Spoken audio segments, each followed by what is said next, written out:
Before we recall the main rules to consider and discuss strategies, let's talk about team spirit and individual attitudes. From the moment we pack our bags and leave our homes, no one is to allow a single negative thought to fester. We must repeat positive thoughts about our individual game, recalling our strengths and how we can use them to benefit the team, the know-how of each player on our team, including those we do not yet know, and the abilities of our team as a whole, placing importance on the confidence we have to play well together. We don't make any comments about not doing this or that well, about yourself or anyone else. We all know how to play, no matter our level or experience. Let's trust each other.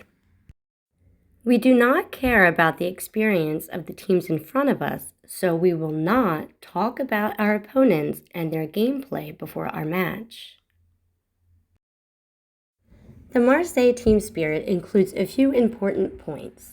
We only offer encouragement to our team members. We never offer advice unless someone specifically asks for it. When we are on the bench during a game, we do not speak to the girls who are playing, as this will prevent them from concentrating. We only shout for joy during moments when players have a great save or an amazing goal. We do not give orders to the girls who are playing. We must let them play.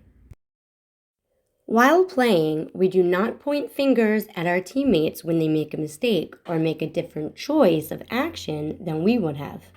Instead, we are there to quickly help pick up the broken pieces. They will do the same for us.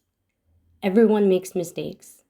We do not care or have time to focus on this during the game, and we do not yell at one another or the opponents. Now let's run through the basic rules you need to know. No lifted balls. However, they will let small lifted balls pass if it doesn't alter the course of the game. For example, if a back receives or sends a slightly lifted ball with no opponent nearby, the referee often lets the game continue. Do not stop playing if the referee doesn't blow the whistle. Lifting the ball when taking a shot at goal is accepted, but only if it is precisely aimed at the cage. Now, no shooting or hitting the ball. This includes slap shots and sliding shots, or raclette in French. The ball should be very close to your stick and entirely touching your stick when you push the ball. No sending the ball into an opponent's stick if they are 5 meters away from you and have their stick completely on the ground. Do this twice and you'll get carded. No closing in the ball carrier. You must always leave a space for the ball carrier to play the ball. This is most especially important when we are in our zone, our circle. No sliding. If you are playing the ball and slide, you'll be called. If you play the ball and slide afterward, it's okay. This is usually accepted when you shoot on goal. Do not slide at any other time on the pitch. You are also not allowed to play while on the ground. No intentionally slowing down the game. When a foul is made, we must attempt to play the ball quickly. However, if we make player changes at this time, which we should if we have the ball, we need to move very quickly.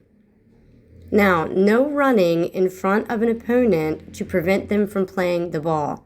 I hope, playing now in N1, this will be called severely. Always run with them on the inside. Inside means between the opponent and our cage. You must be 3 meters away from the opponent giving a free hit. Penalty corners. Defenders must be on the outside of the cage and on the opposite side of the opponents sending the ball. We can be 5 defenders with the goalie. There are more rules, but these are the most important for now. Let's talk strategy. We're going to begin with a high press X. Now this can be called a dice or X. And we will begin with the high pressure variant of the X defensive strategy. Whether we play high or low, however, the midfielder is always responsible for putting pressure on the person who receives the ball on the board.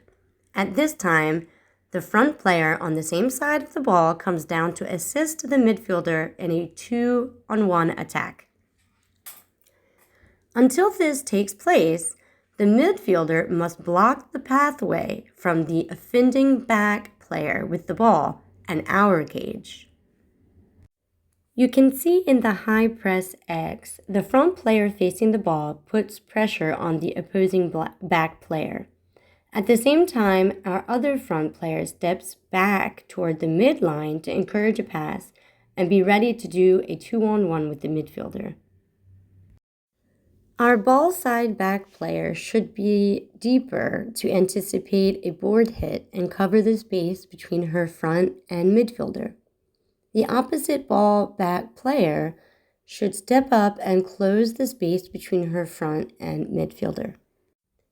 I'm showing you a video by Australia's indoor hockey head coach Steve Willer from 2021. I'll let the clip continue until we get to the low press X.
If we need to tighten our defense, the two front players will slide back to the midline to tighten our game. This will reduce the space the opponents can use in the center and allow us more time to attack when the ball comes into our side of the pitch. This means less pressure but more coverage of our defensive zone. The structure remains the same.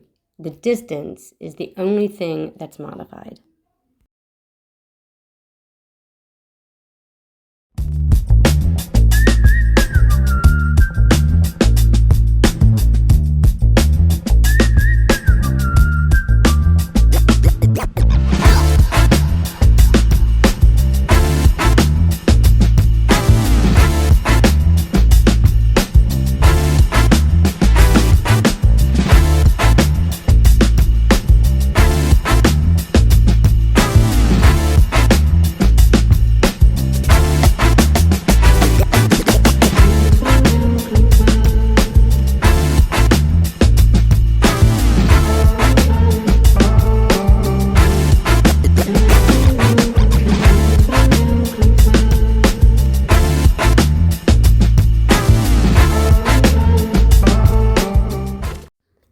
The trapezium is what I call the mountain, and it's what I explained to you last year. This is for an emergency situation, and depending on the degree of the emergency, it's a 3 defender, 2 attacker configuration, 3 in the back, 2 up front. In this case, the front players are responsible for the board on their side. They are equally responsible for the center of the field and must dose their position according to where the ball is at any given time. As the opponent's back players pass the ball back and forth, our front players must hold strong the center of the pitch and not worry as much about the boards. They must play in our zone without passing the mid-line. The midfielder, however, acts as a third back and remains between the left and right back fielder.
Once we get the situation under control, we can switch to an inverted mountain or inverted trapezium.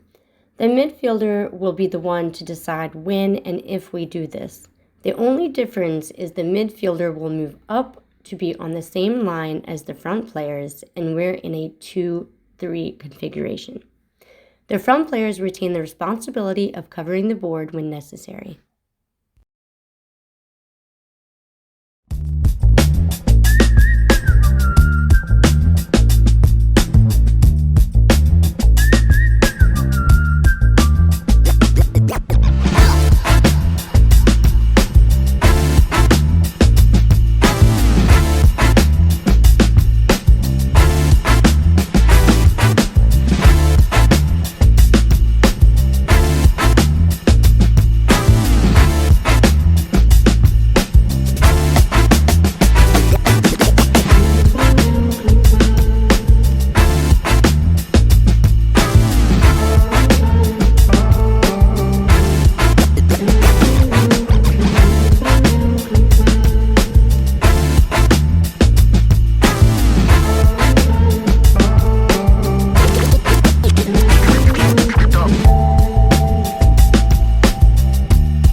For the highest degree of emergency, and if the mountain has not been implemented well enough or we just are struggling, we absolutely must succeed in creating the wall. Now, I tried to explain this last year. I hope this video that I've made will be helpful.